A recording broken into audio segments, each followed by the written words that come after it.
के देवबंद में deputy jailer पर फायरिंग करने वाले शातिर बदमाश को मुजफ्फरनगर की नगर कोतवाली पुलिस ने बुढ़ाना मोड़ पर मुठभेड़ के बाद गिरफ्तार कर लिया। उत्तर प्रदेश के मुजफ्फरनगर जनपद में रविवार को बाइक सवार बदमाशों और पुलिस के बीच उस वक्त मुठभेड़ हो गई जब पुलिस ने चेकिंग अभियान चलाया हुआ था। मुठभेड़ के दौरान एक बदमाश जहां पुलिस की गोली लगने से घायल हो गया तो वहीं दूसरा बदमाश पुलिस को चकमा देकर मौके से फरार हो गया। पकड़े गए बदमाश के पास से पुलिस ने एक तमंचा, कारतूस और मोटरसाइकिल बरामद की है। दरअसल मामला नगर कोतवाली क्षेत्र के बुढ़ाना मोड़ का है, जहां चेकिंग के दौरान पुलिस और बाइक सवार दो बदमाशों के बीच मुठभेड़ हो गई, जिसमें एक शातिर बदमाश नीरज जहां पुलिस की गोली लगने से घायल हो गया तो वहीं घायल बदमाश का एक साथी पुलिस को चकमा देकर जंगल के रास्ते फरार हो गया। पुलिस ने जहां घायल बदमाश को उपचार के लिए जिला चिकित्सालय भर्ती करा दिया तो वहीं फरार बदमाश की तलाश में पुलिस ने घंटों जंगल में कॉम्बिंग की, लेकिन दूसरा बदमाश पुलिस के हाथ तेज चल नहीं पाया। आपको बता दें कि घायल बदमाश नीरज ने कुछ दिन पूर्व देवबंद के डिप्टी जेलर के ऊपर फायरिंग कर जान से मारने का प्रयास किया था। इसी मामले में नीरज फरार चल रहा था, जिसे आज पुलिस ने मुठभेड़ के बाद गिरफ्तार कर लिया। पुलिस ने घायल बदमाश के कब्जे से एक मोटरसाइकिल व देसी तमंचा और 3 कारतूस बरामद किए हैं। इस मामले में अधिकारियों की माने तो घायल बदमाश नीरज के खिलाफ हत्या के प्रयास सहित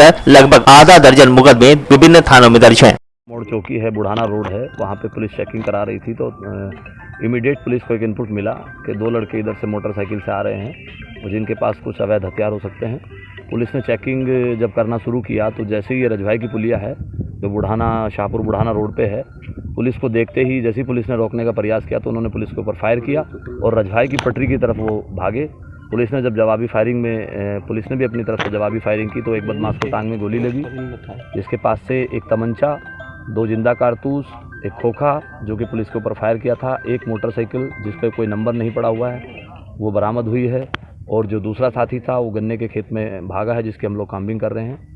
और जो अभी जानकारी मिली है अभी तक की, जो ये बदमाश है जो पकड़ा गया है जिसके पैर में गोली लगी है, ये Neeraj son of Neeraj son of Jaipal है, जो कि थाना देवबंद क्षेत्र का रहने वाला है और जिस पे 307 जैसी गंभीर धाराओं के तकरीबन आधा दर्जन मुकदमे इस पर दर्ज हैं।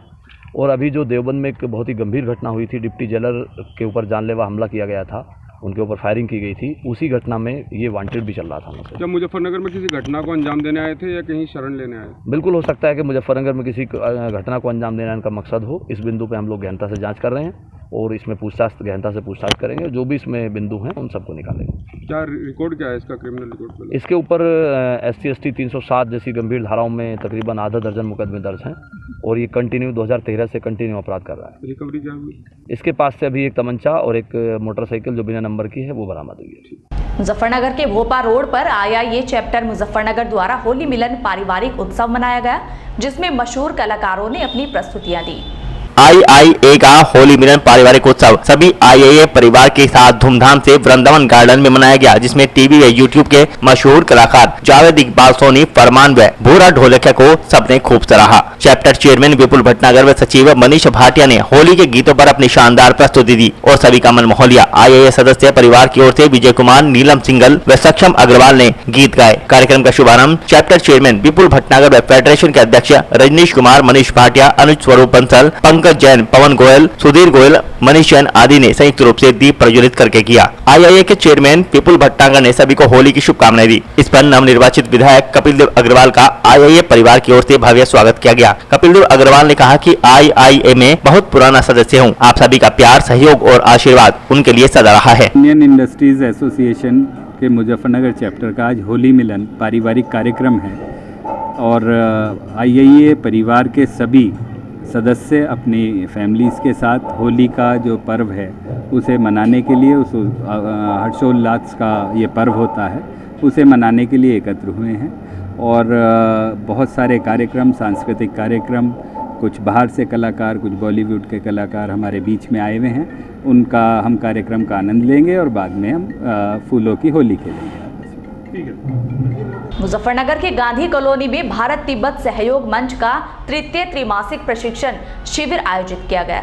रविवार को भारत तिब्बत सहयोग मंच मुजफ्फरनगर के द्वारा बारात घर गांधी कॉलोनी पर तृतीय त्रैमासिक प्रशिक्षण शिविर का आयोजन किया गया। जिसमें मुख्य अतिथि के रूप में पंकज राष्ट्रीय महामंत्री, प्रमोद कार्यवाहक, अनिल कुमार संघ संचालक, संदीप चौधरी प्रांत अध्यक्ष, कपिल त्यागी प्रांत मंत्रिका, संदीप दास जिला अध्यक्ष, विजय वर्मा जिला महामंत्री, विष्णु स्वरूप जिला महामंत्री, नितेश बख्शी जिला कोषाध्यक्ष ने माल्यार्पण कर व पौधा भेंट कर स्वागत किया। भारत तिब्बत सहयोग मंच द्वारा प्रत्येक 3 माह में एक प्रशिक्षण शिविर का आयोजन किया जाता है, जिसमें भारत तिब्बत सहयोग मंच के वरिष्ठ पदाधिकारी द्वारा सभी सम्मानित पदाधिकारियों व सदस्य गणों को भारत तिब्बत सहयोग मंच के बारे में विस्तार से बताया गया और उनको प्रशिक्षित किया गया कि किस तरह से चीन के विरुद्ध हिंदुस्तान को कार्यवाही कर तिब्बत को चीन से आजाद कराना है। हमारे आराध्य भगवान शंकर के निवास स्थान को चीन से मुक्त कराना है। चीनी सामान का बहिष्कार कर चीन के आर्थिक रूप से कमर तोड़ना और पीओके को अनाधिकृत रूप से पाकिस्तान के कब्जे से मुक्त कराने का आंदोलन किया जाए। ऐसा है, किसी भी संगठन में आज ये भारत तिब्बत सहयोग मंच की जो मेरठ प्रांत है, इसका एक दिवसीय कार्यकर्ता प्रशिक्षण शिविर है। ये तो ये पश्चिमी क्षेत्र है पूरा मेरठ प्रांत, गाजियाबाद से लेके मुजफ्फरनगर और ये बिजनौर सारा रुड़की तक, इसमें रहने वाले जो प्रमुख कार्यकर्ता हैं उनका आज का ये एक दिवसीय प्रशिक्षण शिविर था। पूरे दिन भर प्रातःकाल आकर के अब ये रात्रि को अपने अपने घर जाएंगे और पूरे 3 महीने की इस बैठक में कार्य योजना बनती है कि हमने 3 महीने तक अपने क्षेत्र में किस प्रकार से कार्यक्रमों का आयोजन करना है, अपने कार्य को आगे किस प्रकार बढ़ाना है। ये आज पूरे दिन भर में ये कार्यकर्ताओं ने योजना बनाई है। किस तरह के कार्यक्रम चल रहा है, किस तरह का प्रशिक्षण किया जाएगा? ऐसा है, जो तिब्बत का विषय है 1959 से लेकर के जब चीन ने 1959 में तिब्बत पर कब्जा किया और वहाँ से लाखों लाख तिब्बती निर्वासन का जीवन भारत और अन्य कई देशों में व्यतीत कर रहे हैं, तो उनके लिए बहुत बड़ी संकट की बात है कि अपने देश को छोड़ करके दूसरे देशों में वो रह रहे हैं। जो आज यूक्रेन की स्थिति है, वहाँ के लाखों लाख लोगों को मजबूर होकर के अपने देश छोड़कर दूसरे देशों में जाना पड़ा। उससे भी भयानक स्थिति उस समय 1959 में चीन की सेना के द्वारा हुई। वहाँ लाखों लाख लोगों को आज मुजफ्फरनगर ज़िले को ये सौभाग्य मिला है कि हम लोगों ने एक प्रशिक्षण शिविर का आयोजन किया है।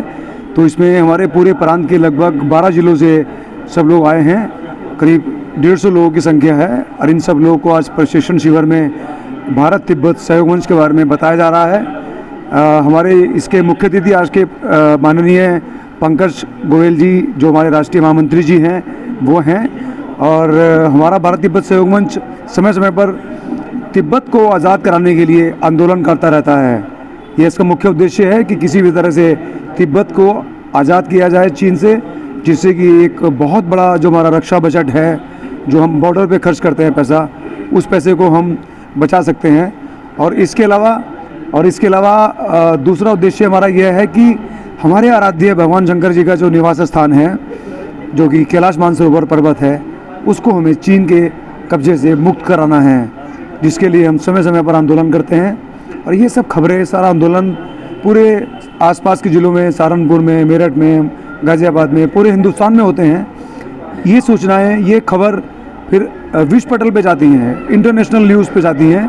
तो एक आंदोलन लग रहा है विश्व को कि कहीं ना कहीं अपना जो भारत तिब्बत सहयोग मंच है, इस कार्य को अंजाम दे रहा है। एक समय था जब काशी, मथुरा और अयोध्या, इस पर भी आंदोलन चल रहा था।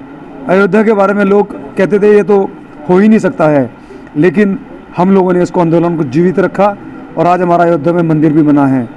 आज तक उसी तरह से, उसी तर्ज पे हमने ये आंदोलन 1999 में शुरू किया था माननीय इंद्रेश जी के मार्गदर्शन में, और अब हमें लग रहा है कि बहुत जल्द इस आंदोलन को तेजी से कर। मुजफ्फरनगर के भोपा रोड स्थित एसडी पब्लिक स्कूल में इंटरनेशनल गुडविल सोसाइटी द्वारा पुष्प प्रदर्शनी का आयोजन किया गया, जिसमें देशी व विदेशी पुष्पों का संग्रह दिखाया गया।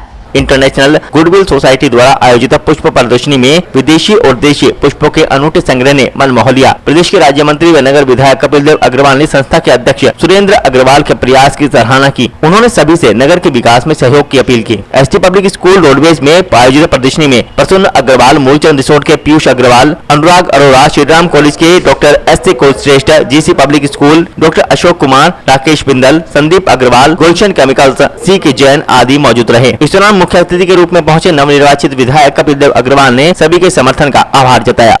आज ये फ्लावर शो रखा है हमने गुडविल सोसाइटी के माध्यम से। हम लोगों ने पहली बार इसका फ्लावर शो का आयोजन किया है। हमारे राष्ट्रीय अध्यक्ष योगेंद्र माथुर हैं, जो कि पूर्व मुख्य सचिव रह चुके हैं।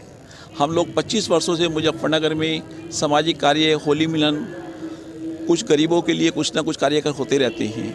अब के पहली बार हम लोगों ने फ्लावर शो का आयोजन किया है। उससे पहले 25 वर्ष पहले हमारा एक फ्लावर फोरम क्लब था, जिसके माध्यम से हर साल हम फ्लावर शो करते थे और उसमें 12 मेंबर थे, लेकिन वो 25 साल पहले से बंद हो गया है। हमने इसको प्रथम बार इसको फ्लावर शो को शुरुआत करी है। यहाँ पर बहुत अच्छे सीजनल फ्लावर्स हैं, इंडोर प्लांट्स हैं, सैकुलेंट्स हैं, बोनजाई हैं, फ्लावर अरेंजमेंट्स हैं। बहुत लोगों का यहाँ हमें सहयोग मिला है, बहुत प्यार मिला है। हमें ऐसा लग रहा है कि पूरी उम्मीद है कि अगले वर्ष हम और इसको बेहतर बनाएंगे और बड़े स्केल पे हम लोगों करेंगे। लोगों ने बड़ा अच्छा यहाँ एंट्री भेजी है। करीब यहाँ पर 2000 गमले यहाँ पर आए हुए हैं। मैं समझता हूँ मुजफ्फरनगर में बहुत अच्छा कलेक्शन है, लेकिन कभी फ्लावर शो ना होने की वजह से लोगों को देखने को नहीं मिला। आज हम लोगों ने ये कोशिश की है और हर आदमी खुश है कि हम अगले वर्ष और अच्छी तैयारी से और बड़े स्केल पे इसको करेंगे। धन्यवाद। हमारे यहाँ हमारे महामंत्री होतीलाल शर्मा हैं, सचिव राजेंद्र साहनी जी हैं, संयोजक मनोज बाटला जी हैं, अंकुर गर्ग हैं, मनोहरलाल कालरा हैं, मनोज जैन हैं। सभी यहाँ हमारे सदस्य बहुत अधिक अपनी मेहनत कर रहे हैं और इसको कामयाब बनाया है। इसी तरह का कोई कंपटीशन रखा गया है? कंपटीशन है, यहाँ हम लोगों ने प्राइज रखे हैं, करीब 100 प्राइज रखे हैं। हम लोग first, second, third consolation prize दे रहे हैं। जिन लोगों ने बहुत अच्छे कार्य किए हैं उनको यहाँ इनाम मिल रहे हैं। उसके भी जजमेंट के लिए सहारनपुर से अशोक जैन जी आए हुए हैं। हमारे सहयोगी के रूप में प्रोफेसर अशोक जैन, जो एसटी डिग्री कॉलेज में बॉटनी के प्रोफेसर हैं, वो यहाँ पर हैं। वो अपने पूरा सहयोग उनका हमें मिल रहा है। किस नर्सरी ने यहाँ पर प्रतिभाग किया है? नहीं, नर्सरी का हमने कोई यहाँ नहीं रखा है, लेकिन नर्सरी ने डिस्प्ले किया है। गायत्री नर्सरी वालों ने अपना एक स्टॉल लगाया है, लेकिन कंपटीशन से हमने उसको अलग रखा है। मुजफ्फरनगर में गुडविल सोसाइटी सामाजिक संस्था है, जिसके अध्यक्ष आदरणीय सुरेंद्र अग्रवाल जी हैं, सचिव होतीलाल जी हैं। हमारे सभी लोगों ने मिलकर के ये प्रदर्शनी यहाँ पर लगाई है। ऋषिरंजन जी खड़े हैं, एस.सी. कुलश्रेष्ठ जी हैं। सब लोगों ने मिलकर बहुत लंबे समय के बाद मुजफ्फरनगर में पुष्प प्रदर्शनी हुई है। अशोक जैन जी जो इसको चलाते हैं, अशोक जी सहारनपुर से आए हैं। उन सब लोगों ने मिलकर एक सुंदर प्रयास ये मुजफ्फरनगर में हुआ है। और अच्छी बात यह है कि मुजफ्फरनगर में कमल का फूल खिला है, भारतीय जनता पार्टी जीती है, तो उसके बाद ये प्रदर्शनी और अच्छी लग रही है और सुंदर सुंदर प्रयास है। बहुत सुंदर प्लांटेशन लोगों ने किया है और एक बिल्कुल जो परिवार के बच्चों को लोग पालते हैं, इसी तरीके से पुष्पों को उनको पुष्पित पल्लवित करने का इन सब लोगों ने किया है। मैं बहुत शानदार बधाई देता हूँ। बिल्कुल अब देखना संदेश मिल ही रहा है कि पर्यावरण के लोग के प्रति सब लोग जागरूक हैं, प्लांटेशन करते हैं, सड़कों पे करते हैं, घरों में करते हैं। उसके माध्यम से बहुत सारे लोगों को रोजगार भी मिलता है और एक नया जीवन पुष्पों को देखकर मिलता है। सबको बधाई दूं। सहारनपुर के ननौता थाना परिसर में आगामी त्योहारों को लेकर सीओ गंगोह रिजवान अहमद व थानाध्यक्ष चंद्रसेन सैनी द्वारा शांति समिति की बैठक का आयोजन किया गया। आगामी त्योहारों के मद्देनजर थाना ननौता प्रांगण में शांति समिति की बैठक का आयोजन किया गया, जिसमें मुख्य अतिथि के रूप में सीओ गंगोह मोहम्मद रिजवान ने शांति समिति में आए सभी क्षेत्र के गणमान्य लोगों को संबोधित करते हुए होली के पर्व पर शांति व्यवस्था बनाए रखने में सहयोग की अपील की। शांति समिति की बैठक में थाना प्रभारी चंद्रसेन सैनी ने कहा कि असामाजिक तत्वों पर पैनी नजर रखी जा रही है। अवैध शराब तस्करों और नशीले पदार्थ तस्करों को किसी भी कीमत बख्शा नहीं जाएगा। शांति समिति की बैठक में चेयरमैन प्रतिनिधि सरफराज अख्तर ने नगर पंचायत की ओर से साफ सफाई व पानी की व्यवस्था सुचारू रूप से चलाए जाने का आश्वासन दिया। बैठक की अध्यक्षता राजीव नामदेव व संचालन बसपा नेता जगपाल सिंह ने किया। शांति समिति की बैठक में नगर व क्षेत्र के गणमान्य लोग मौजूद रहे। विशेष में तो उसी के लिए आज बैठक हुई थी, इसलिए कि हाँ ये बताना कैसे मनाना है। अगर कोई विशेष विवाद किसी वजह से, क्योंकि अभी हाल में इलेक्शन संपन्न हुए हैं तो थोड़ी बहुत खटास रही जाती है। फिर जो हमारे जो बहुत ही अत्यधिक सम्मानित पूर्व प्रधानमंत्री अटल जी का एक स्टेटमेंट मुझे याद आता है, इस त्योहार का साल भर इंतजार रहता है। एक दिन हम आपकी होली मनवाते हैं तो अगले दिन हम खुद भी मनाते हैं, और वही मनती है कैंप ऑफिस पे सबको बुलाया जाएगा तो हम भी वहीं पहुंचेंगे। तो ये जितना आपके लिए उतना हमारे लिए भी उतना ही उल्लास का माहौल है। बाकी ये लोग और जितने इस क्षेत्र में एक साल का समय जितने विविधपूर्ण चुनौतीपूर्ण जो हमारे पास एक चुनौतियाँ थी उन्हें हमने सफलतापूर्वक निपटाया। जैसे पंचायत चुनाव रहे, फिर जिला पंचायत चुनाव, प्रमुख चुनाव, फिर अभी रिसेंटली जो विधानसभा चुनाव, तो ये सब आपके सहयोग से संपन्न हुए। तो उसके बाद तो ये उत्साह और उल्लास का समय है और होली मनाने का सबको हक है पूर्ण उल्लास के साथ। सहारनपुर के कस्बा मिर्जापुर पौल स्थित मदरसा फैजुल उलूम में एक दिवसीय दस्तारबंदी कार्यक्रम का आयोजन किया गया। सहारनपुर के मिर्जापुर पौल कस्बे में स्थित मदरसा फैजुल उलूम में एक दिवसीय दस्तारबंदी कार्यक्रम आयोजित किया गया। इस कार्यक्रम में 138 छात्र छात्राओं की दस्तारबंदी कराई गई। दस्तारबंदी में दुआ देवबंद से दारुल उलूम वक्फ के मोहतमिम मौलाना सूफियान ने कराई। रविवार को मिर्जापुर पौल कस्बे के मदरसा फैजुल उलूम में बच्चों का दस्तारबंदी कार्यक्रम आयोजित हुआ। कार्यक्रम में मुख्य अतिथि के रूप में पहुंचे दारुल उलूम देवबंद वक्फ के मोहतमिम मौलाना सूफियान ने 138 बच्चों की दस्तारबंदी कराई, जिनमें 601 लड़के व 29 लड़कियां शामिल थी। इस दौरान उन्होंने कहा कि उन्होंने इल्म हदीस व तलबा की अहमियत पर रोशनी डाली। साथ ही कहा कि हमें अपने घरों में कलाम पाक की तिलावत करानी चाहिए, इससे घरों में खैर और बरकत होती है। कार्यक्रम में मुख्य रूप से हरियाणा के बुढ़िया से आए हाफिज अब्दुल सत्तार, दिल्ली साहिब मुफ्ती तालिब हुसैन, रायपुर खानका के हजरत मुंशी अतीक अहमद, मौलाना अब्दुल रशीद, मौलाना जहूर अहमद व मौलाना अब्दुल मलिक आदि मौजूद रहे। और फिलहाल वक्त हो चला है फटाफट खबरों का। उत्तर प्रदेश सरकार द्वारा स्मार्टफोन वितरण योजना के तहत SDPG कॉलेज मुजफ्फरनगर में विद्यार्थियों को मोबाइल वितरण कार्यक्रम आयोजित किया गया। SDPG कॉलेज में शासन से प्राप्त मोबाइल फोन के वितरण का कार्यक्रम का आयोजन किया गया। शनिवार को इस कार्यक्रम का उद्घाटन महाविद्यालय प्राचार्य डॉक्टर सुधीर सिंह के द्वारा किया गया, जिसमें BSc होम साइंस व BCom सेल्फ फाइनेंस के तृतीय वर्ष के कुल 193 विद्यार्थियों को मोबाइल वितरित किए गए। जनपद में महाविद्यालय इस स्कीम में अर्धशासकीय महाविद्यालयों में अग्रणी रहा है। रविवार को कार्यक्रम के दूसरे दिन सुबह के समय BCom तृतीय वर्ष के 372 व BSc तृतीय वर्ष के 270 विद्यार्थियों को मोबाइल वितरित किए गए। विद्यार्थियों में उत्साह देखते ही बन रहा था। विद्यार्थियों का कहना था कि जो हमें ऑनलाइन कक्षा अटेंड करने में दिक्कत आती थी वो इस सरकार की स्कीम से संभवतः पूरी हो जाएगी। यहाँ पे फ़ोन वितरित हुए हैं और मतलब उत्तर प्रदेश सरकार द्वारा सैमसंग कंपनी का, और इस मुजफ्फरनगर शहर में फर्स्ट टाइम इसी कॉलेज में दिया गया है।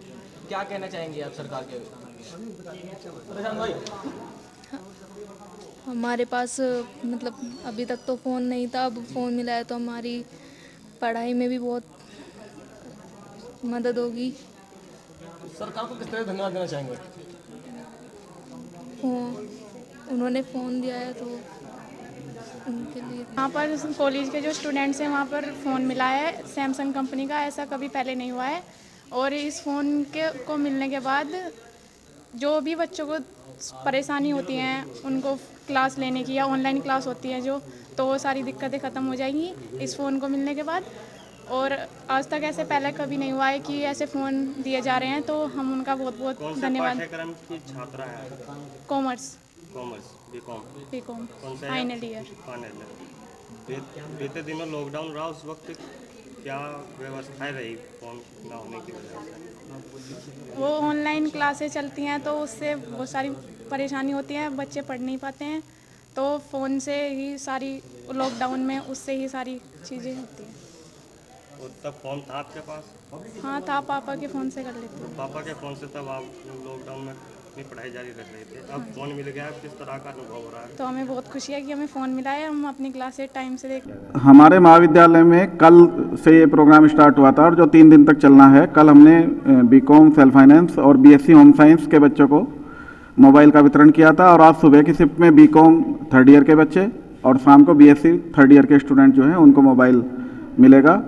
कल सुबह 9 बजे से BA 3rd ईयर के जो स्टूडेंट्स हैं उनको मोबाइल का वितरण किया जाएगा। कितने छात्रों को आज मोबाइल वितरण किया? आज लगभग सुबह की शिफ्ट में 450 के आसपास स्टूडेंट्स थे, और शाम वाली शिफ्ट में भी लगभग इतना ही है, और कल लगभग 600 स्टूडेंट्स को वितरण किया जाएगा। तो टोटल सभी बच्चों को मोबाइल वितरण किया जाएगा कब तक? अभी सरकार की तरफ से केवल जो फाइनल ईयर के स्टूडेंट्स हैं उनके लिए मोबाइल आए हैं, और लगभग 1400 विद्यार्थी हमारे कॉलेज के हैं जिनको मोबाइल मिलेगा। या मिल चुका है। और आज के इस बुलेटिन में फिलहाल इतना ही। कल फिर हाजिर होंगे कुछ और नई खबरों के साथ। तब तक के लिए नमस्कार।